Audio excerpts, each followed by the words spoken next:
주근깨가 있다고 해서 나중에 기미가 더 잘생기고 그런 연관성이 높고 이런 건 아니에요. 뿌리는 의외로 얕기 때문에 우리가 시술로 제거를 할 때 오히려 좀 깎아주거나 이러면은 제거가 쉽게 되는 경우가 있는데, 문제는 이 흑자입니다. 흑자 같은 경우는 또 난치성이에요. 사실은 저는 기미보다 더 싫어합니다. 선생님 안녕하세요.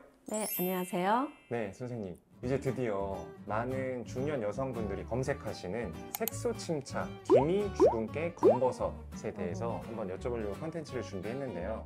요거 색소 침착이 왜 생기는 거예요? 색소 침착이라고 표현을 하셨는데, 이렇게 알 수 없는 굉장히 많은 색소 때문에 많은 분들이 많이 고민이고 어떻게 해야 되지? 이렇게 난감해 하시는 분들이 많으실 거예요. 근데 사실은 색소들이 한 가지뿐만 아니고 종류가 굉장히 많습니다. 그래서 정확하게 뭔지 이런 게 먼저 파악하는 게 중요하겠죠? 저희가 알고 있는 상식으로는 그 주근깨 있는 분들이 나이가 들면 기미까지 같이 생긴다, 이런 속설들이 있거든요. 그게 맞나요? 주근깨가 있다고 해서 나중에 기미가 더 잘생기고 그런 연관성이 높고 이런 건 아니에요. 그냥 다 따로따로 보시면 되고, 왜냐하면 원인이 다 다르기 때문에 주근깨는 또 어떤 원인이 있고 기미는 어떤 원인이 있고 이런 걸 좀 아셔야 될 것 같아요. 그래서 우리가 대표적으로 주근깨가 있고, 그 다음에 기미라고 부르는 게 있고, 검버섯 뭐 이렇게 보통 불리우는데, 사실은 더 이제 세부적으로 가면은 주근깨, 잡티, 검버섯, 흑자, 기미, 대충 이렇게 한 5가지로 말씀드리는 게 좋을 것 같아요. 그래서 주근깨 같은 경우는 이렇게 대표적으로 정말 진한 점처럼 생긴 이렇게 깨를 뿌리듯이, 그죠? 그러니까 주근깨잖아요. 이 어렸을 적 꼬마 때부터 있어 왔던 분들이 좀 많습니다. 그리고 당연히 20대 성인이 돼서 생기는 경우도 있고요. 그런데 대부분은 주근깨는 가족력이 있는 경우가 많아요. 그리고 치료도 상대적으로 좀 쉬운 편입니다. 치료의 반응이 좋기 때문에. 그리고 우리가 기미라고 부르는 게 있는데, 특히 이제 뭐 30대, 40대 이제 어머니들, 이제 그런 중년 여성의 경우, 기미 때문에 고민이야. 기미가 보기 싫어 죽겠어. 뭐 이런 얘기를 많이 하시는데, 기미라고 뭉뚱거려 얘기하시는 것 같아요. 근데 정확하게 말하면 기미라고 부르는 멜라스마라고 부르는 의학적 용어의 정의는 이렇게 점점점점 생긴 게 아니라 좀 얼기설기 이렇게 넓은 면으로 생기는 게 진짜 기미입니다. 그래서 주로 눈가, 광대 뭐 이런 부위에 좀 넓게 이렇게 생기는 게 있어요. 그게 진짜 기미고요. 그 다음에 우리가 흔하게 기미라고 부르는 대부분은 사실은 잡티입니다. 점처럼 생긴 거 있잖아요. 네, 그것도 주근깨처럼 표피성 얕은 색소에 속하거든요. 근데 대부분은 바닥에 깔려있는 넓은 기미와 점점 이렇게 점처럼 생긴 잡티가 같이 믹스된 경우가 대부분이에요. 그래서 그런 거를 잘 파악하고 치료 계획을 세우시는 게 중요하겠죠. 그러면 성인이 돼서 기미는 누가 생기냐? 정확하게 의학적 데이터로 기미가 생기는 원인으로 밝혀진 것은 딱 2가지밖에 없습니다. 여성 호르몬, 그 다음에 자외선이에요. 이제 여성 호르몬이 기미가 생기는, 멜라닌 색소가 생기는 경로에 관여하는 게 있기 때문에 그런 거고, 심지어 폐경이 되면 기미가 옅어지는 경우도 있거든요. 그렇지만 사실 큰 원인이 하나 더 있잖아요. 자외선. 자외선은 어렸을 적부터 꾸준히 받아와서 멜라닌 색소가 축적되는 게 이제 점점 쌓여서 어느 순간 올라오는 거기 때문에 이제 가장 큰 원인이 되는 거고, 주로 성인이 돼서 잡티, 기미, 검버섯, 흑자 이런 것이 생기는 원인이 되는 것입니다. 그러면 남자분들은 기미 가지고 또 이렇게 걱정하시는 분들이 상대적으로 여성분들보다 적은 건 조금 전에 말씀하신 그 호르몬 분비 때문인가요? 뭐 그런 생각이 드실 수도 있으나, 사실은 이 자외선에 대해서 이제 무시를 하시면 안 됩니다. 남자분들은 특히 야외 활동을 좀 더 많이 하시는 편이잖아요. 그리고 선크림을 잘 안 바르세요. 상대적으로.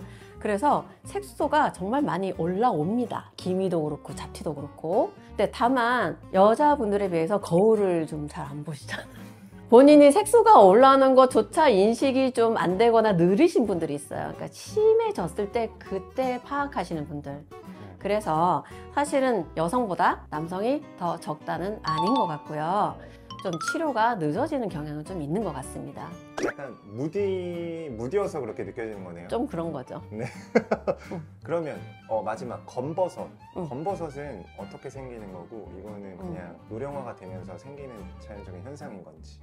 네, 그래서 이제 검버섯은 노인 됐을 때 생기는 거라고 많이 알려져 있는데요.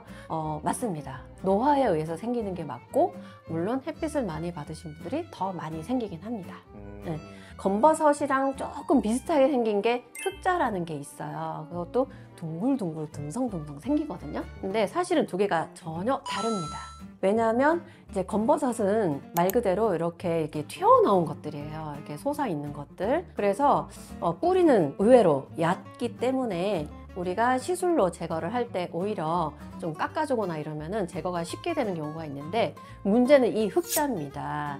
흑자는 사실 튀어나오지 않고 납작한 넓은 색소거든요.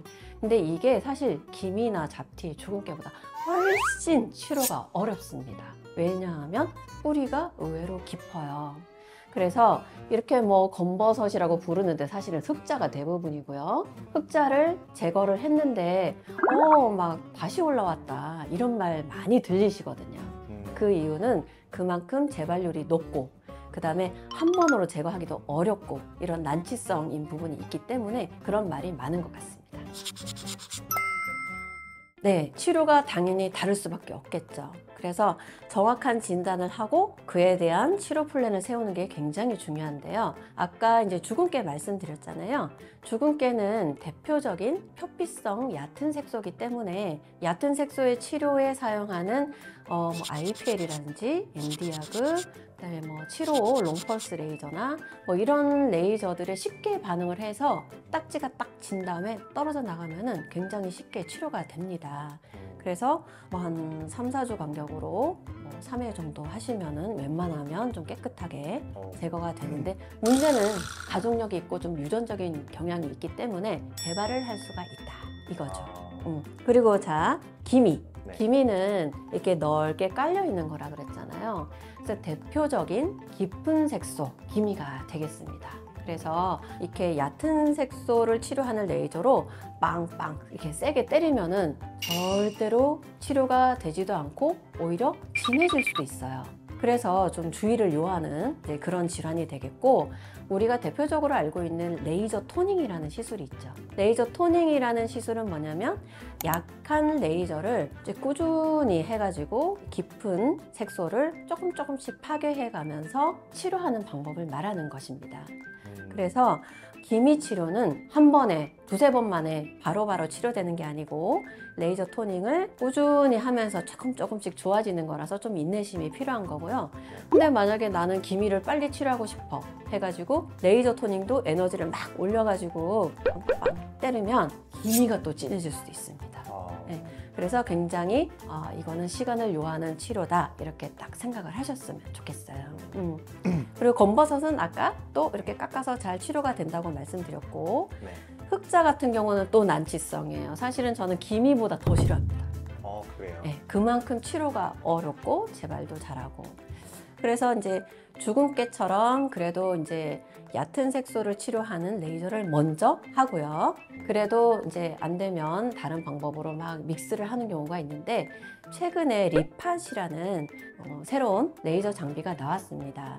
그게 뭐냐면 우리가 레이저를 강한 에너지를 딱 쬐을 때 겉에 있는 색소는 이렇게 딱 레이저를 잘 먹어요. 그런데 그 아래에 있는 진피에 있는 혈관이 확장이 되면서 다시 멜라닌 색소를 생성시키는 또 원인이 되거든요.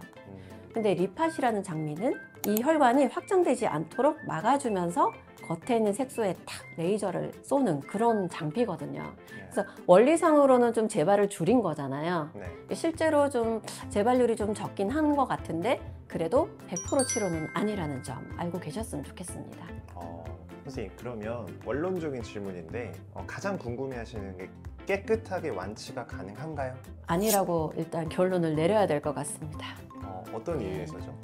색소는 아까 제가 말씀드렸지만 치료가 오래 걸리는 색소도 있고, 그 다음에 또 중간에 에너지를 조절을 잘 못하면 진해지는 경우도 있을 수 있고, 그 다음에 또 우리가 일상생활을 다 하잖아요. 네. 야외 활동도 하고 사계절 지나면서 햇빛이 따가운 시기도 있고 그렇기 때문에 다른 주름이라든지 뭐 처진 거 리프팅 하는 거라든지 이런 쪽 치료보다는 관리 차원에서 꾸준히 해야 된다라는 개념을 좀 가지셨으면 좋겠습니다. 그럼 예. 상대적으로 환자의 상태나 관리도에 따라서 결과값이 달라진다는 다를 수 말씀이시나요? 있죠. 열심히 하는 사람이 당연히 빨리 부작용 없이 예쁘게 좋아지는 거죠.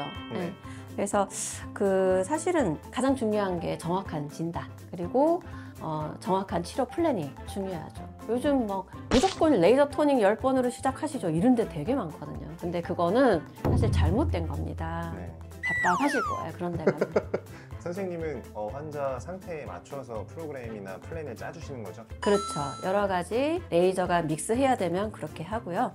그 다음에 또 색소를 파괴시키는 것뿐만 아니라 이 파괴된 멜라닌 색소가 잘 대사가 돼야 빨리 하얘지거든요.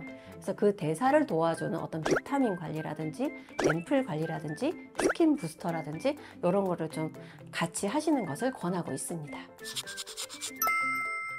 마지막으로 한 가지만 더 말씀드릴게요. 네.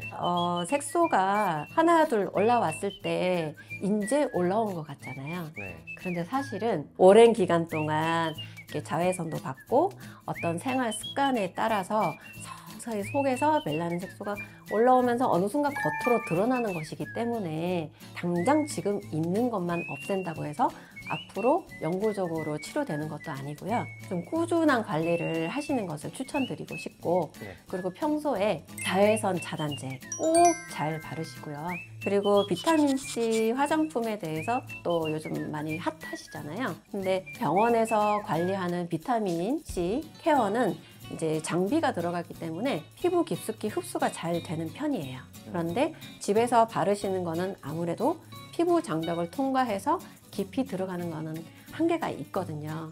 그래서 너무 집에서 내가 스스로 관리해서 기미를 다 해결할 거야. 이거는 조금 무리가 아닌가 싶습니다. 오늘 말씀 감사드리고요, 선생님. 다음에도 조금 더 유익하고 재미있는 컨텐츠로 인사드리도록 하겠습니다. 네, 감사합니다.